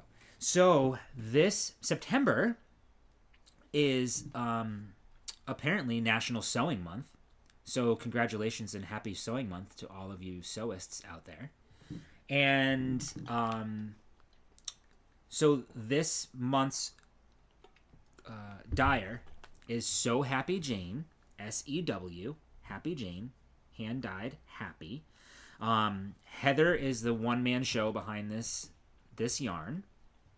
one woman show. Why would I say one man show? She says that her speckled and hand-painted yarns are methodically dyed to minimize pooling and flashing, and her tonals are filled with rich, dimensional color and cohesive color palettes that make planning projects easy. She's inspired by tiny songbirds, majestic mountains, sparkling streams, tide pools, delicious food, blooms, gardens, and all things bright and beautiful. She sources her yarn from responsible mills who love the animals and the people who work for them. And then she dyes all of her yarn in Nampa, Idaho. So that is the yarn dyer this month. And how fun, because every month they also include a related like stitch marker / progress keeper. This one's a stitch marker. And it's a sewing machine. Oh, fun. Right? For like, how perfect. All right, so I'm going to start showing some. So again, if you don't want to see, look away. But here are two. I'm going to show the names so that you could see them. You know what I love about this? And I'm obviously everything. Oh, this is a really great color. I know, there's some really pretty ones. There are. Oh. So, I'm not going to show them, all. You can definitely kind of, like, get a peek at them. But what's really cool is it gives you an opportunity to become familiar with, independent business. Yeah, a dyer that you may not know. Right, like some of these colors would make amazing sweaters. Or, like if you want to just purchase the yarn by themselves, you could definitely do that. She sells her yarn in 100-gram skeins, 75-25, 462 yards in each 100-gram skein. So super fun. So thank you so much. I know. I need to start a blanket. Totally. You want me to teach you how to crochet? Absolutely not. I'm going to do... I have one that I bought. You did? Yeah. I bought it a couple months ago. I forget the name of it, though. I think I want to hold some of these, like marl some of these. I definitely don't want to do that because I don't I understand why people love the idea of holding two fingering weights together. I just don't like having to make sure that I'm catching both. Both? Yeah. Knitting is not so hard to do that. It's difficult for me to do that. So I would prefer to hold them. Hold me. So that's all right. So then one acquisition for me, and the only reason I'm showing this is like I said, I guess I talked about this last episode. So I was looking to get a new bag for work because I bring a book bag with me or backpack or whatever you call it, with me to work to carry all my stuff in. So I was looking for one. My old one is an LL Bean one. I've had it for like 10 years or more than that. So I've been trying to find one from them, and I just couldn't find the one that I wanted. And I was watching YouTube one day, and Sam over from Irish Farmer Knits? Do you know what I'm talking about? I do. I'm waiting for you to finish. I'm trying to think of the exact name. Yes, Sam, our friend Sam. I know, but I forget. So, he's Irish farmer. The Irish farmer. I forget. Hold on. Okay. I'm looking now.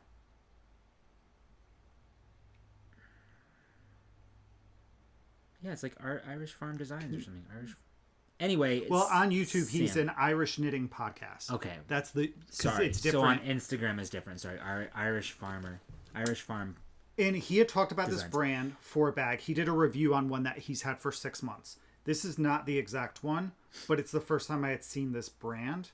It is. He has a Crankin number 2.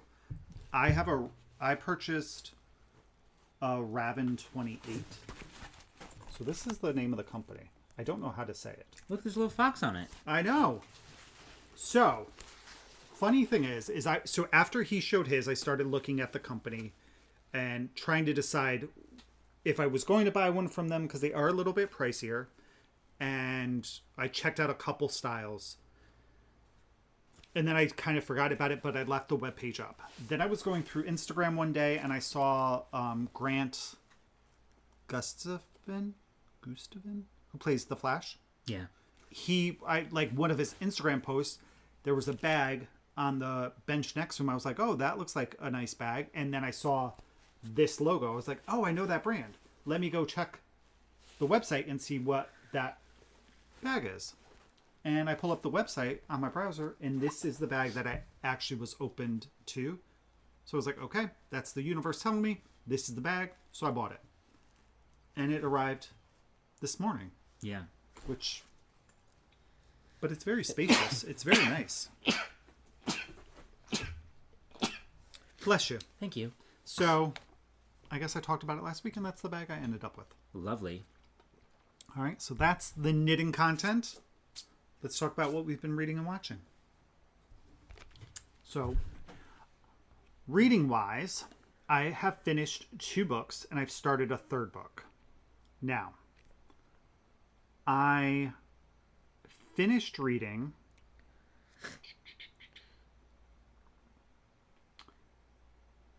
Unsouled by Wight. Book details. I have to go to our show notes to kind of find out. I don't know what I finished and what I didn't. So here's the cover. This is the Cradle book, volume 1. This book is... So it's actually falls in a category of Asian myth and legend. So this book, the main character is Lyndon Shi of the Wei clan, who lives in Sacred Valley. Sacred Valley is surrounded by 4 mountain peaks. Each of the mountain peaks have a school, and then the valley has 4 clans. And the clans follow the path of, or the Wei clan follow the path of the White Fox. At the age of 6, the children of the clan put their hands in a bowl of madra. Madra is like... it almost feels like what we would consider chi, maybe. Like it's something that travels through them and travels through like their channels. So they put their hand in this bowl of madra, and the way that the madra reacts to them, it determines what of 4 main disciplines they'll follow. Like I know one's an enforcer, one is a forger, and then there's 2 others. And the only reason I don't remember is there's a lot of stuff in this book. And they are all sacred artists. So they follow this discipline and learn it, but based on the path of their clan, which their path is the White Fox. And Lyndon, when he takes the test, it's a good name. Yeah, he has no reaction to the madra. Okay. So they tell him that he's kind of like brought shame to the family. He has no soul. And they refuse to teach him any of these paths or any of the disciplines. And the first couple chapters, it's just kind of progresses pretty quickly. He goes from a 6-year-old to a 16-year-old, and how he's kind of treated in the clan, and his desire to really learn a path and follow one of these paths, whether it's the enforcer or the forger. He's not allowed to do a lot of stuff, and nobody really takes him seriously. So the book in this year, they're having one of their 7-year festivals, and it's the Wei clan they're hosting it, and Lyndon starts by trying to find a way to win in the tournament so he can learn a path. And when you're learning a path, you also have levels of that. You start when you first start learning, you're at the foundation level, and you move up to copper, iron, jade, which in the Sacred Valley is kind of like the top, but then you can go to gold. And gold is like their goal. but it's very hard to get there. Your body, the way that you use Madra, and you have a core where your Madra is stored, you have to kind of train that, and then you can, I'll say, evolve or ascend to the next level. So you're kind of following him along this path, but then in the book, this kind of like curve is thrown at you where there's, I'm going to call them a celestial, where you're introduced to one, but you know that there's many. And then you find out that the planet that Lyndon's on is called the Cradle, and it's one iteration of many. And he's introduced to one of these celestials and said, here's your fate. This is kind of the path that your life is going to follow. However, you could change it. In order to change it, you have to do this. And he takes the steps necessary to kind of get there. And then I finished book 2 in the series, which is called Soulsmith. In this book, we continue Lyndon's journey following this path and a kind of friend that he's met along the way. And they're finding themselves in a new kind of, or he's finding himself in a new kind of world, one that he didn't know about, and is learning that everything he knows is wrong. And again, he's trying to ascend along this path, and you meet a bunch of characters. There's so much that happens in this one. I feel like it's really building the more world building and the traditions and and a lot of talking about the paths and meeting a lot of the essential characters maybe for the rest of the series. It's just so good. I finished the second book and I'm like, man, I just want to jump right into the third book because I really want to know. I want to follow him. Yeah. And the way people kind of discard him or disregard him because he has no soul. He's just considered weaker. And it comes up quite a bit. So to kind of see his like resilience through this and how, you know, some people you're treated like that and it would have a negative impact on you. He just has a really good outlook on it, and it's good to see the characters are great. And it does, there's a lot of, I would think, I don't want to say Asian themes. It's not themes, but it's kind of reminds me of, influences. Yeah. Right. Like the way that they dress, they don't describe it, but it's almost like they all wear like a kimono type of thing. Okay. Maybe. And the way that the respect that they have for their elders is very similar to something that you would see in, almost like in, I don't know, like a Memoirs of a Geisha or, you know, like Crouching Tiger, Hidden Dragon. Like it reminds me of that, the way that he speaks to them and he speaks of himself. So a lot of Asian influence in the book. So fun. Really, really good if you like that. Would you say not sci-fi? Maybe sci-fi-ish books. I would highly recommend it just based off the first 2 books. Nice. And you're gonna commit to reading the. I bought all of the books. There's 11 in the series. That's a lot, Kevin. The next 9 last night, so I know that I'm going to read it. The reviews on these books are fantastic as well. So great. Yeah, what's the name of the whole series? Do they have like a series name? It's called and the third book I started reading last night is called Black Flame. Mm-hmm. So the series is called Cradle. Okay. And there are 11 books. Cool. Oh, okay. I get it now. Good. So, I'm sorry. So I'm just going to show the cover. You are a talker today. The covers are really cool. Well, the cover is they wear when they... I just picked this up. And then here's the cover for the next one. When they...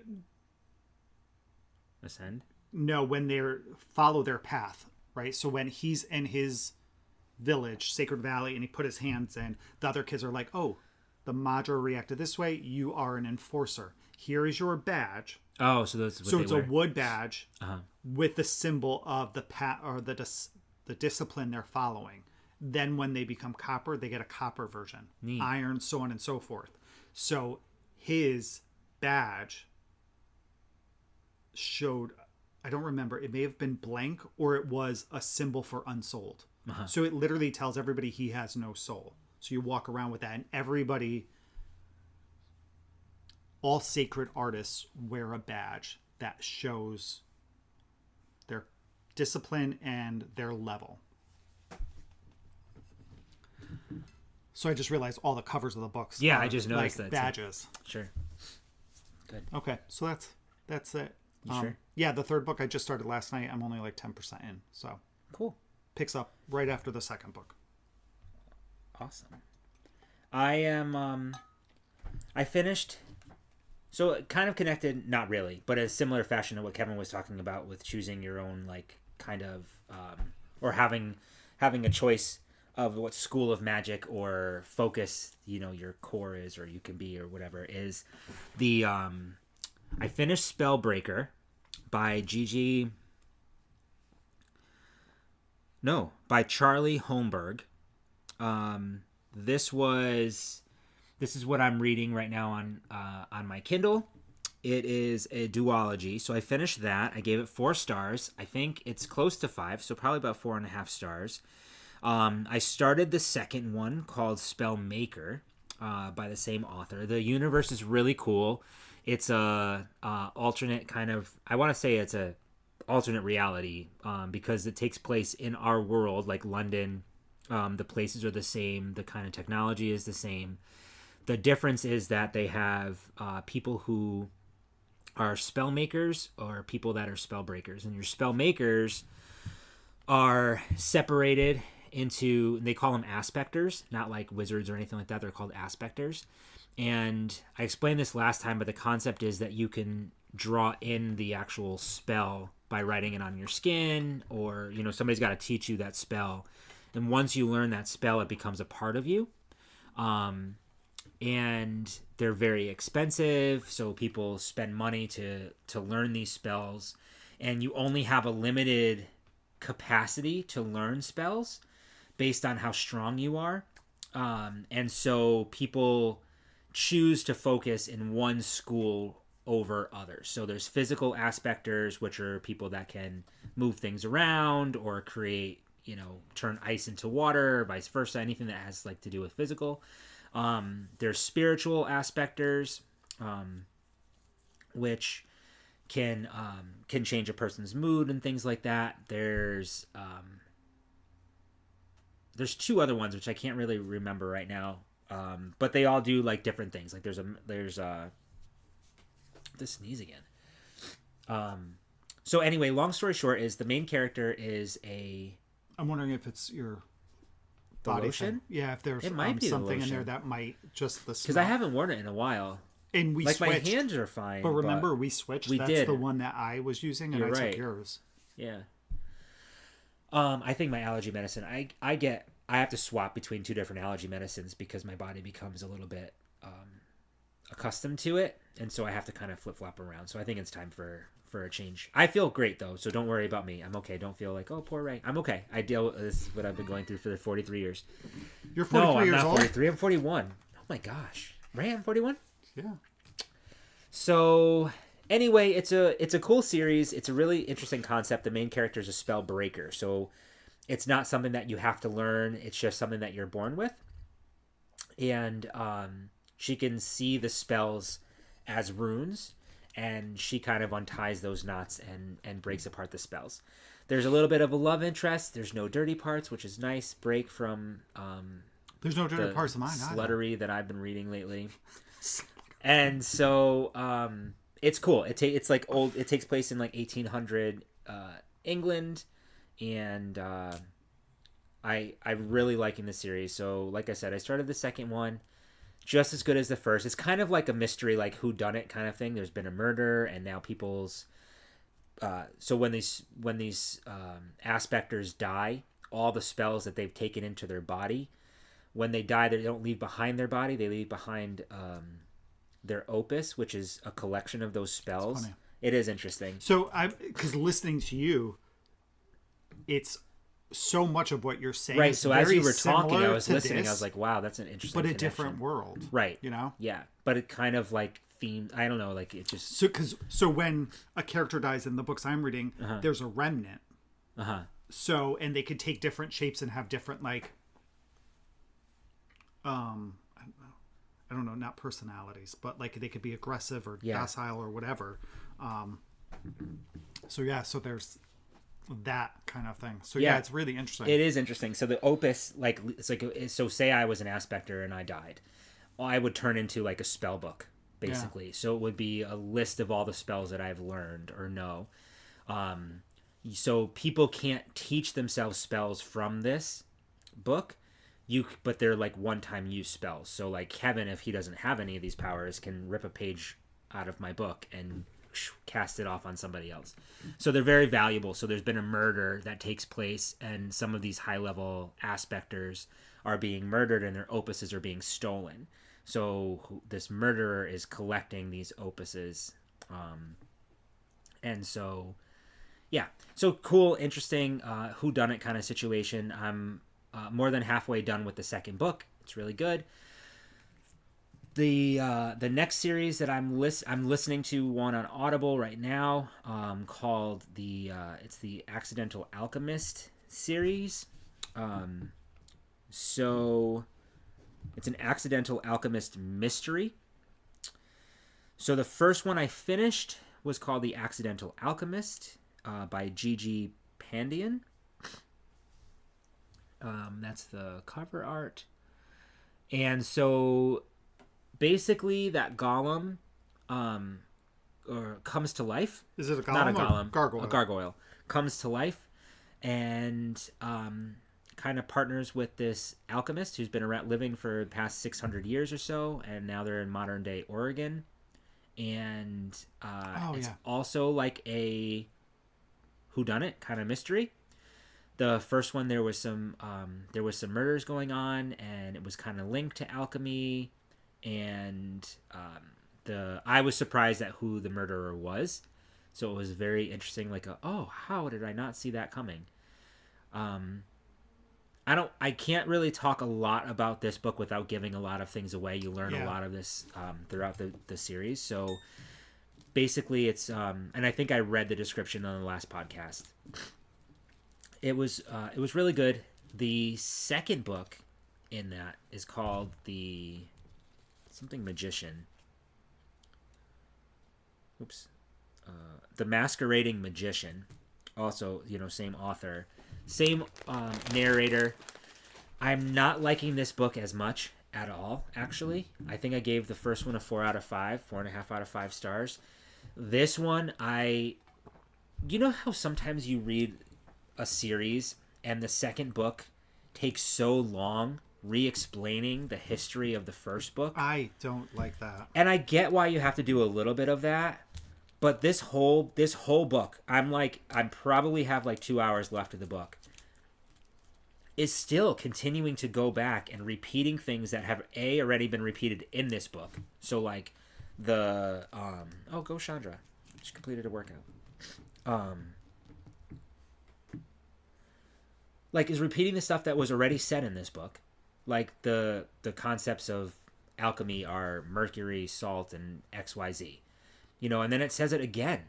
And like not even in a different way. It just keeps repeating itself over and over again. Like did you not, was I not here for you from the beginning? And then it's still setting up like reminders even now, so far into this book, of what happened in the first book. Like, I get it.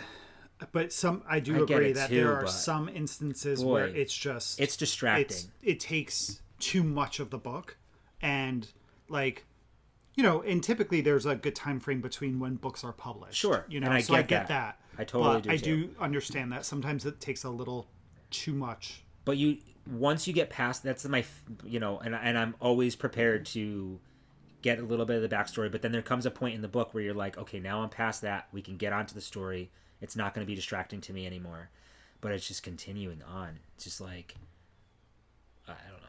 So it'd be like in Harry Potter in the 7th or whatever book, the final book, if they're still talking about, he's like, oh, when I was a boy, right, my mother died. When I was a baby, there was a man, which they do talk Voldemort. about, but in a different way. But if it's not like, yeah. So anyway, but I also am not a fan of the storyline of this one either.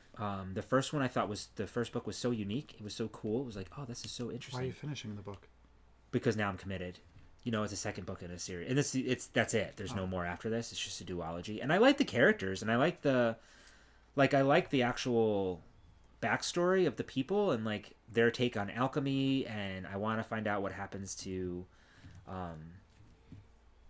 Dorian, who's our gargoyle, because I really like him. He's one of my favorite characters. Ooh, excuse me. It's just the story. Like, I don't know. It's just how the story is presented to us is just a little annoying. Okay. If I have to be honest. All right. We'll see if the end gives it some validation. All right, and last on the list, y'all, is what we've been watching. So, Kevin, we're over 2 hours. Stop.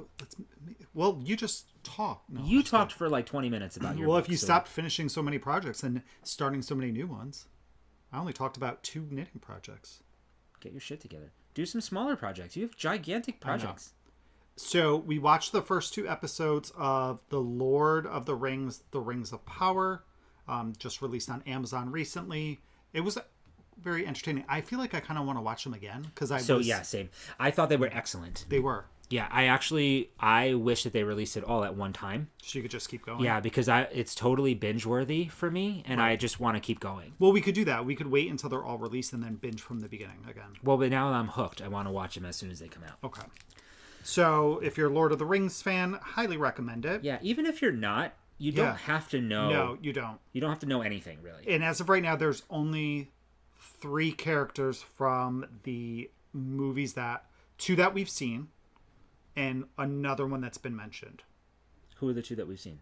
We've seen Elrond and Galadriel.